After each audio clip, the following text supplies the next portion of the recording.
नमस्कार। कभी सोचा है कि कुछ लोग इतनी बड़ी कामयाबी कैसे हासिल कर लेते हैं जबकि बाकी लोग सिर्फ सोचते रह जाते हैं। आज हम नेपोलियन हिल की timeless classic think and grow rich के इसी फॉर्मूले को समझने वाले हैं। देखिए, ये सिर्फ पैसे कमाने के बारे में नहीं है। ये तो सफलता का एक ऐसा ब्लूप्रिंट है जिसने दुनिया भर में लाखों लोगों की जिंदगी को पूरी तरह से बदल दिया है। तो चलिए, एक बहुत ही बुनियादी सवाल से शुरू करते हैं जो हम सबके मन में कभी न कभी आता ही है। सपनों और लक्ष्यों में आखिर फर्क क्या है? क्या एक सपना सिर्फ एक ख्वाहिश है या फिर उसे हकीकत में बदलने का कोई ठोस तरीका भी है? देखिए, एक बात तो साफ है, सफलता कोई किस्मत का खेल नहीं है। नेपोलियन हिल ने इस बात को साबित करने के लिए अपनी जिंदगी के 20 साल लगा दिए। उन्होंने 500 से भी ज्यादा सबसे कामयाब लोगों जैसे हेनरी फोर्ड और थॉमस एडिसन की जिंदगी को बहुत करीब से स्टडी किया और कामयाबी का एक प्रूवन फॉर्मूला खोज निकाला। और उनकी वो पूरी रिसर्च, वो पूरा दर्शन बस इस एक लाइन में छिपा है। इंसान का दिमाग जो भी सोच सकता है और जिस पर यकीन कर सकता है उसे वो हासिल भी कर सकता है। ये लाइन इस पूरी किताब का और हमारी आज की बातचीत का कोर आइडिया है।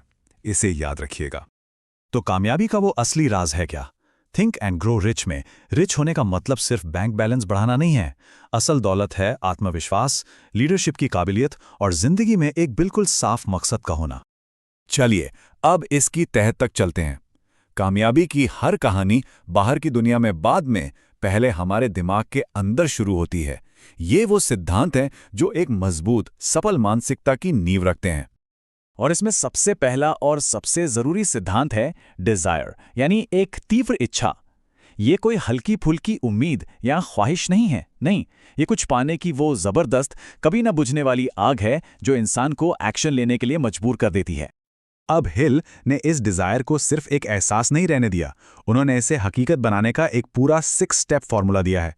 पहला, बिल्कुल सटीक लक्ष्य तय करें। दूसरा, ये तय करें कि उसके बदले में आप क्या देंगे। तीसरा, एक पक्की डेडलाइन सेट करें। चौथा, एक क्लियर कट प्लान बनाएं। पांचवा, ये सब कुछ एक कागज पर लिखें। और छठा, सबसे जरूरी, इसे रोज पूरे विश्वास के साथ पढ़ें ताकि ये आपके सबकॉन्शियस माइंड में उतर जाए। इस फर्क को समझना बहुत बहुत जरूरी है। एक कमजोर ख्वाहिश बस इतनी सी होती है, मैं एक दिन सफल होना चाहता हूं। लेकिन एक पक्की तीव्र इच्छा बिल्कुल साफ होती है, जैसे मैं 2027 तक रोज अपनी स्किल्स को अपग्रेड करके 15 लाख रुपए सालाना कमाने वाला एक प्रोजेक्ट मैनेजर बनूंगा। देखा आपने, इसमें क्या, कब तक और कैसे, सब कुछ बिल्कुल क्लियर है। अब इस इच्छा को चट्टान की तरह मजबूत बनाने के लिए 2 और चीजें चाहिए। पहला है फेथ, यानी खुद पर और अपने लक्ष्य पर अटूट विश्वास। और दूसरा है ऑटो सजेशन, मतलब अपने दिमाग को रोज सही निर्देश देना, जैसे अफर्मेशंस दोहराना, क्योंकि हमारा अवचेतन मन वही सच मान लेता है जो उसे बार बार बताया जाता है। तो जब दिमाग में जीत की तैयारी पक्की हो जाए तो अगला कदम आता है विचारों को एक्शन में बदलने का। चलिए देखते हैं कि ये कैसे होता है। हम सबने सुना है कि ज्ञान ही शक्ति है ना? पर हिल कहते हैं कि ये अधूरा सच है। सिर्फ जनरल नॉलेज काफी नहीं है। असली ताकत आती है स्पेशलाइज्ड नॉलेज से, यानी किसी एक फील्ड में महारत हासिल करने से और उसे लगातार सीखते रहने से। तो इस खास नॉलेज का इस्तेमाल कहाँ होता है? नेपोलियन हिल कहते हैं, कल्पना हमारे दिमाग की वर्कशॉप है। जरा सोचिए, आज हम जो भी बड़ी बड़ी कंपनियां, स्मार्टफोन या नई टेक्नोलॉजी देखते हैं, वो सब कभी न कभी किसी की कल्पना में ही तो पैदा हुई थी। लेकिन, और ये एक बहुत बड़ा लेकिन है, सिर्फ कल्पना से काम नहीं चलता। उसे हकीकत में बदलने के लिए चाहिए ऑर्गेनाइज्ड प्लानिंग। बिना प्लान के सपने बस सपने ही रह जाते हैं। एक डेली शेड्यूल, वीकली गोल और एक लॉन्ग टर्म रोड मैप बनाना ही वो पुल है जो सोच को हकीकत से जोड़ता है। ठीक है, तो प्लान बन गया और उस पर चलना भी शुरू कर दिया, पर रास्ता हमेशा आसान तो नहीं होता है ना, मुश्किलें तो आएंगी ही। तो चलिए अब उन सिद्धांतों पर चलते हैं जो हमें कभी हार न मानने की हिम्मत देते हैं। और इसमें सबसे पहली चीज है डिसीजन, यानी फैसले लेने की क्षमता। यहां कामयाब और नाकामयाब लोगों में जमीन आसमान का फर्क दिखता है। कामयाब लोग तेजी से फैसले लेते हैं और फिर उन पर टिके रहते हैं।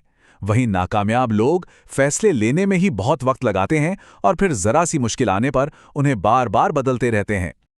फैसले के बाद आता है परसिस्टेंस, यानी दृढ़ता, लगे रहना। हिल कहते हैं, इंसान के चरित्र के लिए दृढ़ता वही है जो स्टील के लिए कार्बन। मतलब जैसे कार्बन के बिना स्टील मजबूत नहीं हो सकता, वैसे ही दृढ़ता के बिना इंसान का चरित्र कभी शक्तिशाली नहीं बन सकता। यही वो गुण है जो हार को जीत में बदल देता है। और हाँ, एक बात हमेशा याद रखनी है, बड़ी सफलता कभी अकेले हासिल नहीं होती। इसके लिए मास्टरमाइंड की जरूरत पड़ती है। इसका मतलब सिर्फ नेटवर्किंग नहीं है, इसका मतलब है 2 या 2 से ज्यादा लोगों का एक ऐसा ग्रुप जो एक ही मकसद के लिए पूरे तालमेल से काम करे। ये आपके मेंटर हो सकते हैं, पार्टनर हो सकते हैं, जो मिलकर एक ऐसी शक्ति बनाते हैं जो किसी एक अकेले इंसान के पास नहीं हो सकती। तो चलिए अब इन सभी सिद्धांतों को एक साथ जोड़कर देखते हैं कि इन्हें रोजमर्रा की जिंदगी में लागू कैसे किया जा सकता है। लेकिन इन सिद्धांतों पर काम करने से पहले सबसे बड़े दुश्मन को पहचानना जरूरी है, और वो है डर। हिल इन्हें डर के 6 भूत कहते हैं। इसमें गरीबी का डर, आलोचना का डर, बीमारी का डर, ऐसे कई मानसिक ब्लॉक्स शामिल हैं। ये सिद्धांत हमें इन्हीं डरों पर काबू पाने का रास्ता दिखाते हैं। जो लोग कॉर्पोरेट सेक्टर में काम करते हैं, वो इन सिद्धांतों का इस्तेमाल कैसे कर सकते हैं? एक बिल्कुल साफ करियर गोल तय करके, रोज एक नई स्पेशलाइज स्किल सीखकर, अपना एक प्रोफेशनल मास्टरमाइंड नेटवर्क बनाकर, और अपने अगले प्रमोशन को विजुअलाइज करके, उसे हकीकत में बदलने की तैयारी करके। स्टूडेंट्स इन सिद्धांतों को कैसे अपना सकते हैं? अभी से अपने भविष्य का एक क्लियर गोल तय करके, अपना विश्वास बढ़ाने के लिए रोज पॉजिटिव एफर्मेशंस की प्रैक्टिस करके, मुश्किल सब्जेक्ट्स और कम नंबरों के बावजूद डटे रहकर, और पढ़ाई के लिए एक ऑर्गेनाइज सिस्टम बनाकर। और बिजनेस लीडर्स के लिए वे नए मार्केट के अवसरों की कल्पना कर सकते हैं, एक पावरफुल मास्टरमाइंड टीम बना सकते हैं, तेजी से और मजबूती से फैसले ले सकते हैं, और शुरुआती मुश्किलों के बावजूद अपने विजन पर टिके रह सकते हैं। तो इस पूरी चर्चा का जो निचोड़ है वो ये है कि अमीरी और गरीबी दोनों ही सबसे पहले हमारे दिमाग में शुरू होती हैं। ये बाहरी हालात से ज्यादा हमारे मन की एक अवस्था है। हमारा माइंडसेट ही हमारी हकीकत बनाता है।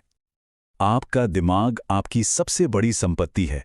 सवाल ये नहीं है कि ये सिद्धांत काम करते हैं या नहीं, क्योंकि ये करते हैं। असली सवाल ये है कि आने वाले कल में आप अपनी इस सबसे बड़ी संपत्ति का इस्तेमाल कैसे करेंगे। जय हो, जय हो, भारत माता की जय।